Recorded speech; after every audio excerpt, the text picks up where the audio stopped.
Yeah. Hey, welcome to Tabletop Coffee, where we talk about things that are bold and never bitter. Tonight, we're going to talk about, what are we talking about tonight? Why you should stay anxious.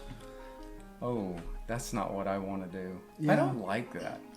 No. I used to have issues with that. Did you? Yeah, it was terrible. But I don't have those anymore. That's good. How'd you get rid of it? God.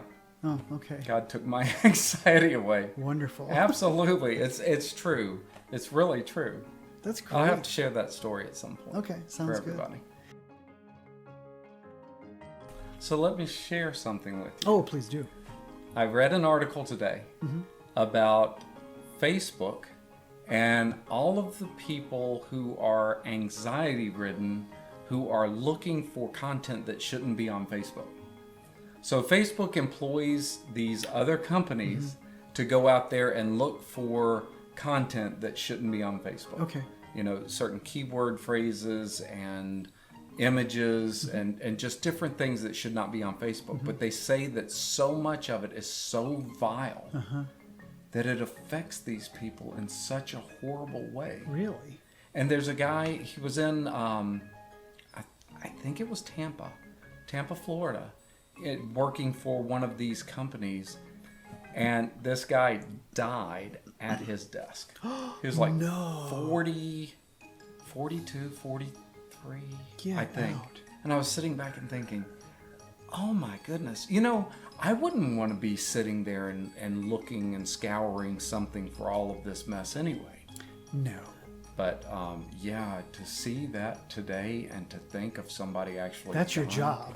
dying at his desk. And you died at your desk. And what they were talking It's about horrible. is exactly what you're talking about, is anxiety. They said that it is the most anxiety-ridden job that most people can ever think of putting themselves in.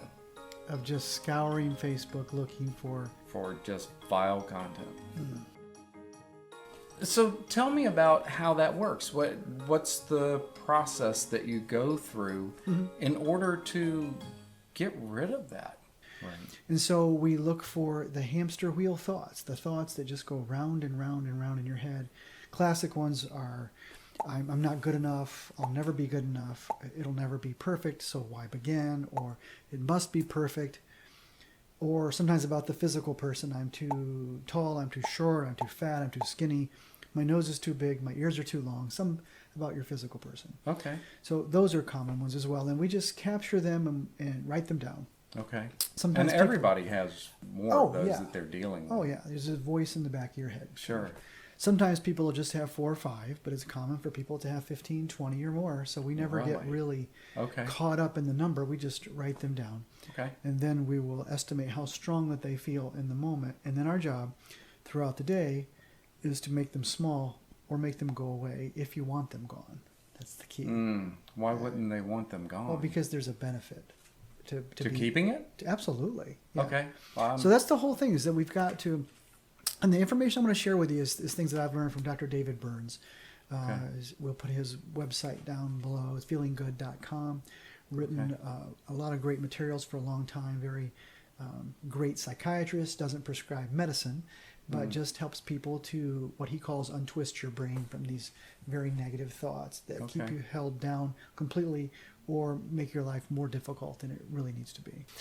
So what we do is we write these thoughts down and then we begin to work on them. But the 2 techniques that we do right away at the onset is something that David Burns calls the magic button and the pro-con list. Okay.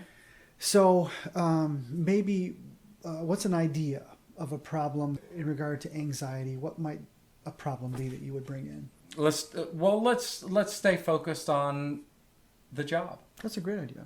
Since we were talking about that in the article, there are so many people who are dealing with stresses in their jobs, and whether it's they feel like they're not performing well enough or that Okay, so we would write that one down. I'm not performing well enough. And then I would say to you, how strong does that feel on a scale of 0 to 100? Okay. It's pretty common for people to feel like 90 or 100 strong on something. I'm not performing well enough, and they would write it down 90. Okay, what might another negative thought be that someone would have about their job? I'm going to get fired. I'm going to get fired. Maybe 80 strong. Right. Okay, what might another one be? I'm not getting enough hours. Or I'm not making enough money. I'm not making enough money, and I never will. Yeah, that would be tough. So we would just go through. We would collect all those negative thoughts. Sure. So sometimes that might take a while to be able to do bet. that. But then we would go through that, and then we would begin the magic button. And I would say to them, we're going to begin a series of techniques. And the first one is just called magic button. And so I want you to picture a red magic button. Like a Staples button. I actually have one on my desk, and I put it out there. Oh, well, that's easy. Yeah. Boom. So I begin, after we get our negative thoughts, I would put this button out there, and I would say, hey, Keith, this is a magic button, and for the sake of this exercise, I'd like you to pretend with me that it indeed is a magic button and contains magic powers. Okay. And at the end of our time, I want you to go up and push that. For when you do, all your negative, unpleasant feelings are going to change. You won't be sad anymore. You won't be anxious anymore. You won't be fearful anymore. You won't be depressed anymore. In fact, you'll feel quite wonderful. Would you push that button? Now, don't answer just yet. Okay. Because you need to know that the only thing that's going to change is the way that you feel. The facts of your life will remain exactly the same. Everything you've been through in your life, you will have been through. Okay. Everything that's currently going on right now will still be going on. But you'll feel really good and wonderful. In fact, quite euphoric. Now, would you push that button? I don't see why I wouldn't push that button. I think, So you think you I would? would absolutely push that button. Well, I don't think you would, and I'll tell you why. Because you, like me, and like everyone else, gets paid for feeling the way that we feel. There's a paycheck involved. Okay. You know, this is my job. There's a lot of things I like about it, but I wouldn't be putting in this many hours for free. You know, you have a job. Right. A lot of things you like about your job, but you probably wouldn't be putting in all these hours for free. There's a paycheck involved. That's true. And we all get paid for feeling the way that we feel. And then I would go back to you and I would say, Keith, so can we do a pro-con list to look at the benefits of you staying anxious to staying an anxious employee rather than getting rid of your anxiety? Right. And what might your reply be when I say that? Let's look at the benefits of you staying anxious.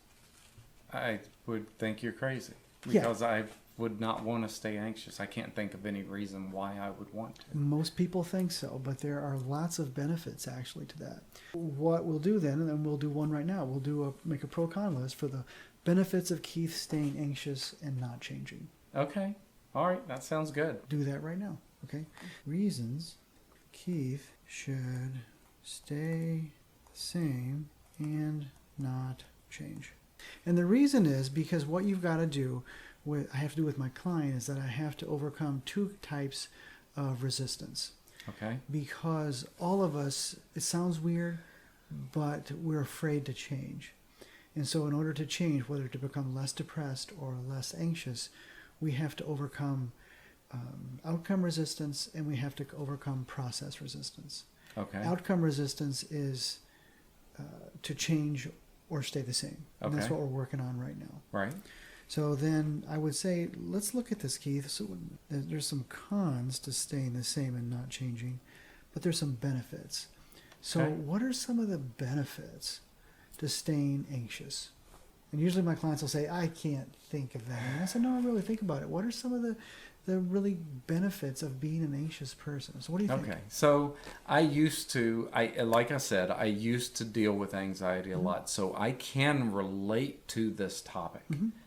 And I'm thinking, okay, so if somebody asked me, what is a benefit to having anxiety? Man, I have a difficult time placing that. So get me started. Yeah, tell me where to start. It's a different way of thinking, and you can almost feel it playing with your brain as you think about it. Right. But I would say that most people not everybody likes Keith, but for the most part, I would say, hey, what do you think of Keith? Most people would say he's a nice guy. Okay. And most anxious people are nice people because they're don't want to tread on anybody's feelings or want to hurt anybody. So one of the benefits of being anxious is that people like you. So I would put that people like you. Okay? See, Okay. get the hang of it? Yeah. Okay. All right. I understand.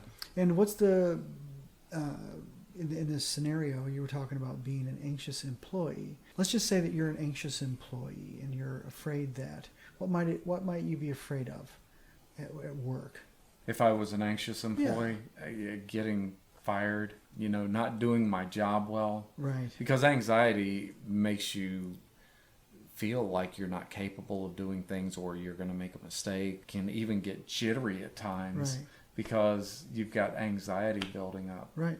You're a good employee. So people like you. One is being anxious helps you do a good job at work. Because you're afraid that you're so afraid of not doing a good job at work that you work extra hard to do a good job. Absolutely. Okay, so that makes a sense. Really good employee. Yes. So you do a good job, and if you continue to do a good job over time because you're so anxious, what's likely to happen with your employment? I'm going to get promoted. Promotions, absolutely. And certainly maybe job security. Not going to lose your job, and People maybe might throw me a party because they feel bad that I'm anxious. throw you a party. Okay, I'll throw you a few bones here. One is that oftentimes people who are anxious are very comfortable with it. Really? Mm-hmm. Now, there's a discomfort, which we'll talk about over here in just a minute. Okay. But there is a comfort to living this lifestyle. Secondly, it's also a very familiar way of living. Right. And it's also a very safe way to live. And these three are kind of a triad that oftentimes come together because people who you live this way for a long time. It's like if you join a new team or you join a new job. You're kind of looking at the other people and they're kind of looking at you. But the more time you spend with them, the more familiar you become with them. And the more familiar you become with them, the more comfortable you become. And the more comfortable you become, the safer that you feel. So there's all kinds of wonderful reasons to stay anxious. I never really thought about it that way. And we could go on, list more if we had more time. And so I will oftentimes at this point tell my client, I'll say, think about this for a moment. There's lots of reasons for you to stay the same and not change. Right. So, and you're, let's say you're my client and you're, 45 years old. I would say to you, Keith, we have 45 years of proof that if you change nothing, you're going to be okay. Mm-hmm. You're going to make it. We have 45 years of proof. If you start changing, we have zero evidence that you're going to be okay. So one could argue that you should change nothing and stay exactly as you are. That would make me more anxious just thinking about the process of that. So then we'll switch and go, I'll say, are there any cons? Are there any reasons that are really negative to stay anxious? I think anxiety hinders your performance. Yeah, right. Decreased performance. Right, it does. Any other drawbacks to being anxious? Yeah, you're always thinking of negative thoughts about yourself and things around you. So what's the problem with that? I mean, why is that a problem to think negative thoughts? Well, you're not happy. Okay, unhappy. Yeah, exactly.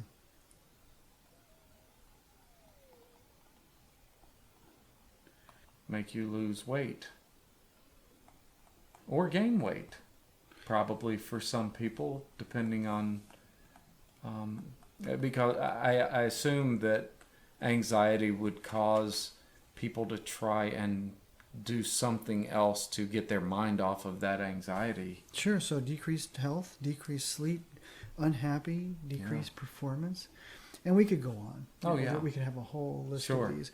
And maybe if we spent more time, we could make them perfectly the same, or one might be shorter than the other, but maybe it would be heavier than the other. That makes sense. So when you look at this list, why do I have a problem with you changing and being different? What's my problem with you actually changing? Because there are positives to that. Yeah, there's benefits.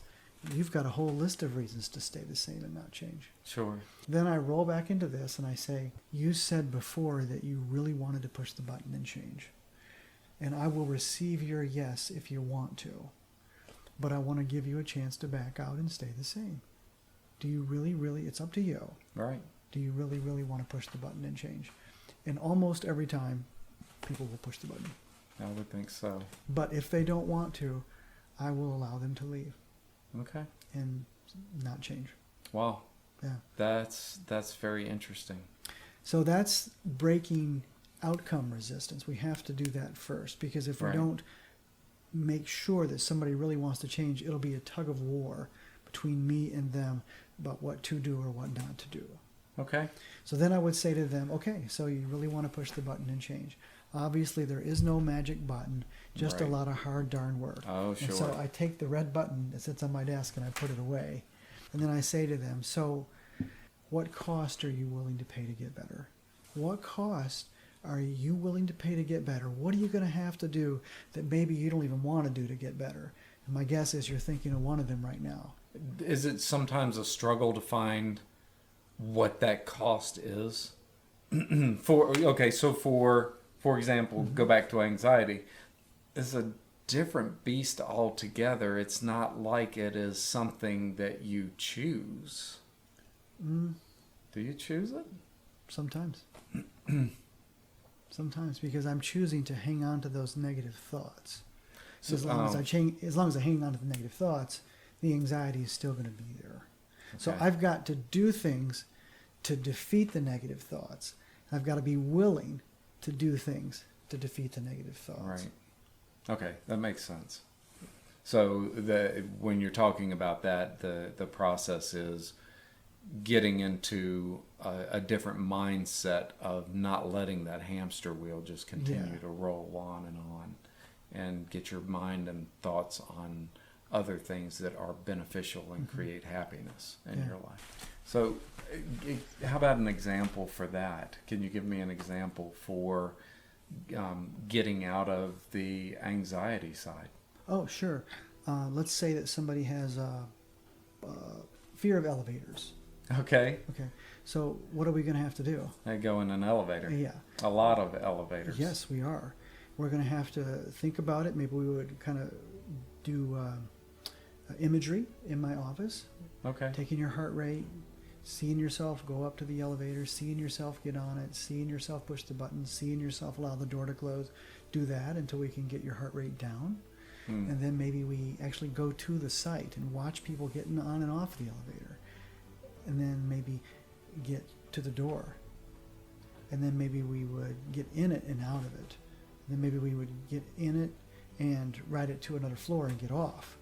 And then maybe eventually we just get on it and stay on it for quite some time. Maybe if you're afraid of heights, the best thing you can do is climb a ladder that's 20 feet tall and sit at the top and stay there till the fear goes away. Yeah. So it just depends on and you got to be willing to do whatever it is to defeat the anxiety. That is the breaking outcome resistance and process resistance. You got to do that if you really want to change. Okay. Well, that is good to know, but it's a tough process, and getting through the points of why you would want to keep it was fascinating, because until we went through that, I really don't think I would have come up with that on my own. Yeah, being anxious is very uncomfortable. Right, when it comes to changing it, sometimes it's more comfortable to keep the anxiety than it is to get rid of the anxiety. Right. Well, that's great. That's exciting. Well, I bet people are going to love sitting down and trying to figure out their own pros list. Yeah, maybe. Let's hope. I think that's great. I think that's going to help a lot of people. So I hope you liked what it is that we had to say tonight. If you did, make sure and click that bell. Subscribe so that we can notify you about upcoming videos that might be of interest to you. Thumbs up. And make sure that you like it as well. Yep. Thanks for being with us. Be sure to share this with your friends and let people know about the channel so that we can grow this to help other people with different things that we've been talking about. Until next time.